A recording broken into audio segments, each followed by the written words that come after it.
अस्सलाम वालेकुम नाज़रीन, आऊं आहियां अली रज़ा मंगी।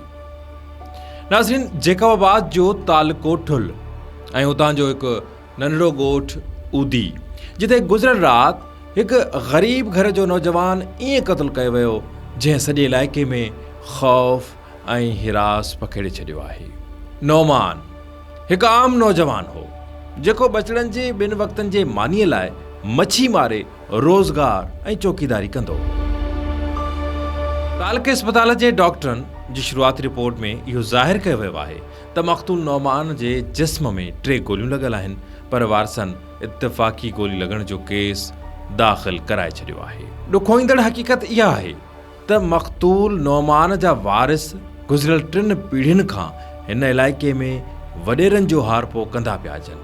3 पीढ़ियुनि जी वफ़ादारी ऐं पोरे जे बदिले में खेनि नौजवान जो लाश मिलियो आहे। मक़तूल जे चाचे FIR में मौक़िफ़ अख़्तियार कयो त संदसि भाइटियो 26 वरियनि जो मोहम्मद अजमल उर्फ़ नौमान कोरी, जेको बिलावल पुटु सईद अहमद सरकीअ जे औताक़ ते चौकीदारी जो कमु कंदो हो।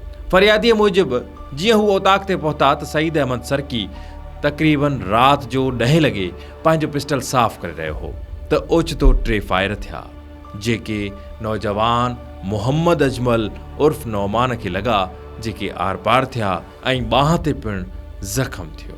फ़रियादीअ मूजिबि हू नौजवान खे ज़ख़्मी हालत में अस्पताल खणाए विया, जिते हू रस्ते में ई ज़ख़्मनि जी सट न सहंदे फ़ौत थी वियो। ॿिए पासे इलाइक़े में चोॿोल आहिनि त इलाइक़े जे बासर शख़्स डॉक्टर सईद सरकी जे पुटु बिलावल सरकी फायरिंग करे नौजवान खे क़त्लु कयो।